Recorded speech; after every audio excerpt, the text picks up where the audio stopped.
So your offer is accepted. Congratulations. You're in contract. So guess what? We get to move to the next step. But before we do that, you're going to go out to dinner and you're going to celebrate, have a glass of wine or a beer, and celebrate, because you got to celebrate every single small win along the process. So next day, we're going to get to work because we have a thorough to-do list, because now you're in contract. And the first thing you're going to have to do is you're going to have to submit that earnest money deposit, which is a good faith deposit that you have to put down and send to escrow.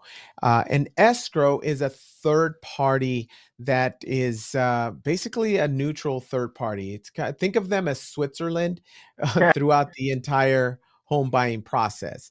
The seller connects to them, the buyer, the lender, the other end of the lender, the seller's lender. Everybody's kind of tied to this, and part of the contract is probably going to stipulate that you put a small deposit of maybe $5,000 to, I've seen them as high as $40,000. So it all depends on the purchase price. Um, obviously, the higher that earnest money deposit is, the stronger the offer, because it says you're more serious about this purchase. So you submit that to escrow, and you will either have to do it with a check or a cashier's check, or you have to send a wire, and instructions will be provided for that. Next step right away is to order the appraisal, because we have to make sure that that property that you're buying is worth, that $500,000 and not worth $400,000. So we got to make sure that it meets all those requirements, that the health and safety is good, and it's habitable. Next thing we do, we update any pay stubs or any bank statements, depending on how long it's been since we completed that approval. So updated pay stubs is probably the most typical. Sometimes we will need a new bank statement. Next thing you do is you're going to order your hazard or fire insurance. To do this, you're basically going to call your auto insurance provider, and you're going to say, "Hey, I'm buying a house. Can you bundle so I can save on this new expense?" And they will hook you all up. And then next thing is we're going to review your rate. We're going to see if it's a good time to lock your loan or lock your rate. Depending on the market conditions, we may say, it looks like the rates are trending down. Let's go ahead and wait and let's watch the market. Or, hey, it's way too volatile. Let's go ahead and lock your rate.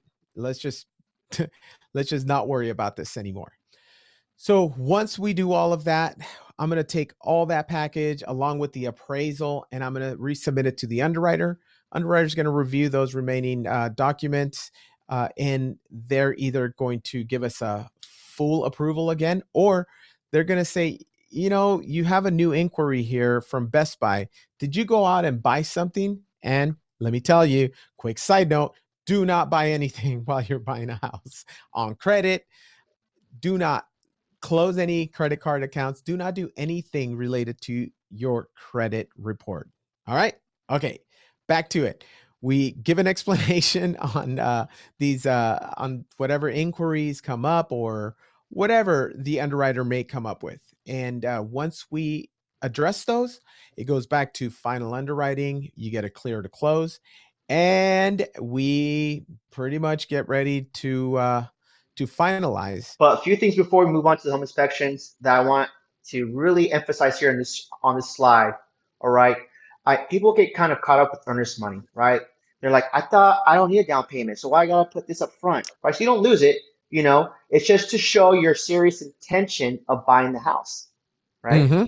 That's right. And In some cases, you get it back. The veteran gets it back. I've you I've get it had back. cases where, yeah, they put a $5,000 deposit, but they were zero down, and we worked it out so that the closing costs were covered. And at the end, he got like $4,500 back. So The VA appraisal process can be its own kind of webinar because there that's is a a whole lot. video. There's a lot more into it, guys and gals, to it. And we kind of did a whole little separate series on how to challenge your VA appraisal that you could probably catch in my YouTube channel. I tag Luis, so if you follow Luis, you'll see it too. And it's in the event that you have to challenge that VA appraisal. It's about 10% of the time. So it's not a common thing. The other thing I wanted to say is that you as a buyer, you have the option, which this is how I work, right? I'm gonna really push you to get that home inspection, right? I'm sure you saw a lot in the news, especially within the last 2 years when it was a seller's market, everyone was waiving everything, including the home inspection, right? I know. Which, if you really need to move that badly, okay, because everyone's situation is different, but I would never advise any of my clients to waive a home inspection because you're pretty much saying, whatever's wrong with the house is now your problem after you close. It could be a little bit of a sticker shock when you have your first major meltdown, first major breakdown, and now it's on you. And it's like those costs can easily add up, especially if you're buying an older home. I mean, it's Yep, almost like a the must. roof and foundation. That's yeah. You do And not want to have issues with those, especially the first 2 years. mhm. So always make sure that that is sound. If that's sound, if it's not, then you have an opportunity to ask the seller to fix it before you take possession, before you finalize your loan or your purchase. But roof and foundation is probably the most important. Everything else, I mean, it more or less cosmetic. I mean, there's some plumbing that can be expensive, but it's not as bad as foundation work and roof. And this is all based on my experience. One final thing I wanted to ask you, Luis, because we did see, I saw lock-in rates, right? So what does that Yes. mean? What does that mean? Like, is that mean like a length of time that I locked in that rate for, or So you lock it for typically 30 days, okay? and you have 30 days to close.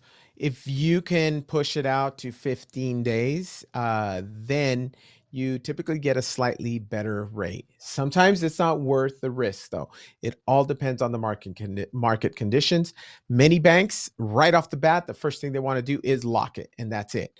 But again, you just have to understand the market and see where it's going, and I have tools for that. I monitor the bond market, the stock market, the freaking everything, the yields, to make sure that we lock at the best possible moment. Just because whatever rate you locked yourself in when you bought your house does not mean you cannot refinance down the line when the rates go down, right?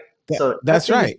nothing is ever set in stone. There are ways that we can help get you, you know, to be in a better position. Because I don't want to just buy one house, help you buy one house. I want to help you buy two or three houses because that's what we're talking about when we say legacy, is that we're going to build generational wealth for you guys. So the next generation, your kids, can be in a better place than where we are. Absolutely. I love that mindset.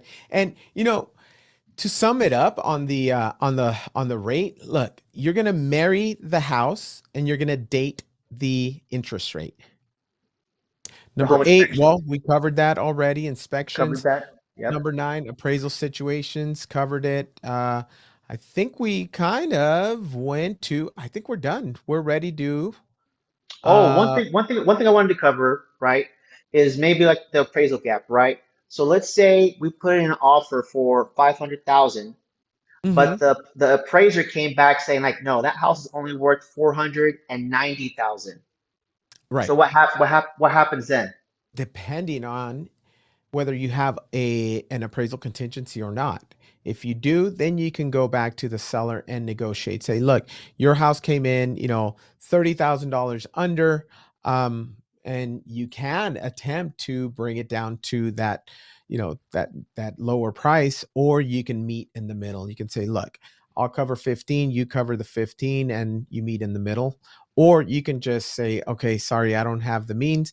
I don't want to pay extra, so you walk away from it. And another big point I want to bring up, guys, is that not every home seller. I know it's a little counterintuitive. Not every home seller is out to get top dollar for their home, right? Some just want to get rid of it. Every situation is different, right? We've talked about this, Luis, is that if they kind of know there's another veteran buying it, you know, veterans Yep.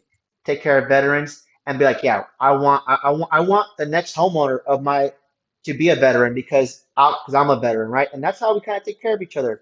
I think that's pretty cool. Yeah, I've seen it a lot of times actually.